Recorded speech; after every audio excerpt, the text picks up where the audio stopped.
I was preparing to start this Facebook Live reflection, and then I heard a siren outside, and I paused, and I realized actually, if the message I mean to share means anything, it has to include the sound of a siren and what it does to a human being who becomes inured to it. We become so used to the world moving at the pace that it is, and we wish to retreat from it so naturally that when you hear a siren, you wait for it to pass before you continue your conversation.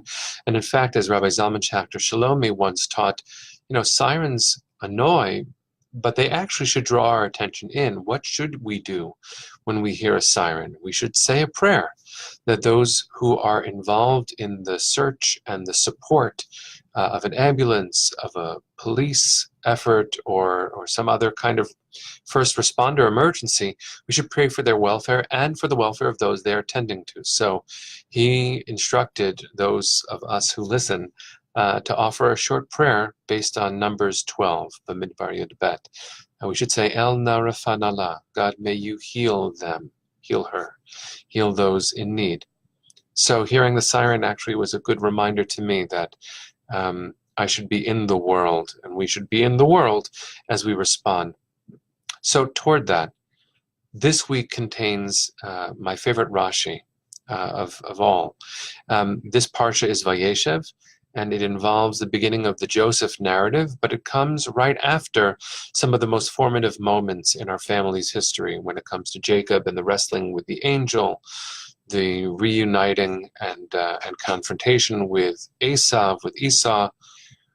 Jacob becomes Yisrael. All sorts of transformative things happen a moment ago. And the beginning of our parsha goes like this: VaYeshev Yaakov be'eretz migurei aviv be'eretz Canaan. And Jacob settled in the land where his ancestors sojourned, in the land of Canaan. And the commentators note a very interesting thing. There are two ways that the word live or reside. That concept is expressed by VaYeshev, the name of our parsha, which means to settle, to live. Migurei aviv is a place where our ancestors visited. And so midrashically speaking, using our imaginations, and this is how Rashi quotes some of the earlier midrash, that Jacob wanted to settle down. He wanted some shalva, calm, in a place where his ancestors did not. And that is a really interesting thing to wish for. The midrash has God responding to that intent and saying, really? That's what you expect in this world? You expect to settle down? That's not how this works.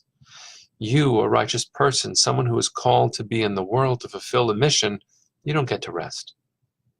And so what I say to you and what I say to myself in the context of a very real world, with headlines that seem not to let up and a pace that is very demanding, you and I might have the hope, the intention, the inclination, VaYeshev, to rest.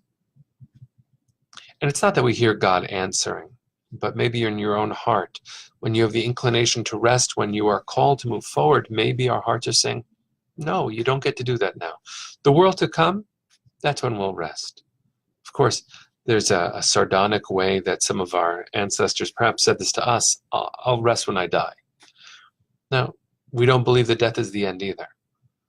In Judaism, we believe that there is a way that life continues beyond the world that we experience ourselves.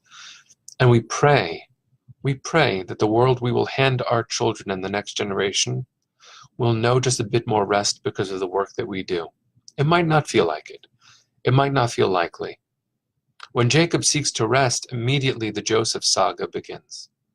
When we put to rest somehow this moment of urgency that we are trying to tend to, trying to help, trying to support, sometimes with sirens blaring, it can be very tiring.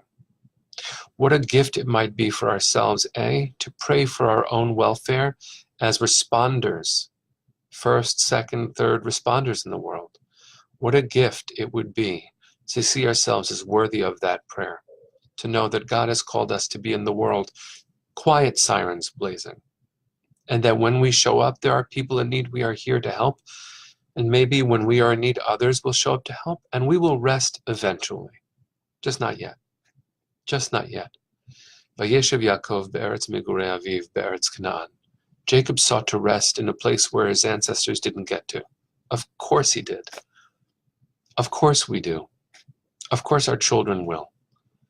But let's hear that call and tend to it with all of the spirit we possess for as long as we have it. May we be blessed to have it for a very long time. May the need decrease and the love and the energy only continue. One day we'll rest. One day.